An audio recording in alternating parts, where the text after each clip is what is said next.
আসসালামু আলাইকুম, কেমন আছেন সবাই? আশা করি সবাই ভালো আছেন। তো যারা পোস্টাল ভোট দেওয়ার জন্য যেটা পোস্টাল ভোট বিডি যে অ্যাপসে যারা আবেদন করেছেন, তাদের জন্য একটা সতর্কতা হচ্ছে যে আ ভোট আপনারা যেদিন দিবেন সেদিন এই পোস্টাল ভোট দেওয়ার সময় কোনো ভিডিও বা ছবি তোলা যাবে না। এটা যদি আপনি ছবি তুলে কোনো মাধ্যমে বা আপনার সামাজিক ইসে দেন, সোশ্যাল মিডিয়াতে দেন, তাহলে কিন্তু এটা আপনার জন্য একটা অপরাধ হবে এবং সেই অপরাধ অনুযায়ী আপনার আইনানুগ ব্যবস্থা নেবে সরকারের পক্ষ থেকে এবং আপনার যে এনআইডি কার্ড আছে সেই এনআইডি কার্ডটা কিন্তু ব্লক করে দিতে পারে।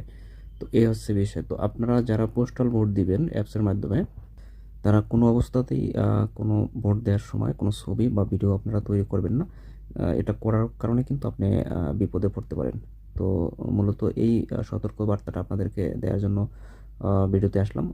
আশা করি বিষয়টা সবাই বুঝতে পারছেন যে ভোট আপনি যখন দিবেন অ্যাপসের মাধ্যমে, তখন এটা আপনি স্ক্রিন রেকর্ড বা আপনার ভিডিও কিংবা আপনি ছবি তুলে কিন্তু এটা রাখতে পারবেন। এটা করে যদি আপনি সামাজিক মাধ্যমে দেন, সেক্ষেত্রে কিন্তু আপনার আইনানুগ ব্যবস্থা নেওয়া হবে এবং আপনার কার্ডটি ব্লক হয়ে যেতে পারে। ধন্যবাদ সকলকে, ভালো থাকবেন সবাই।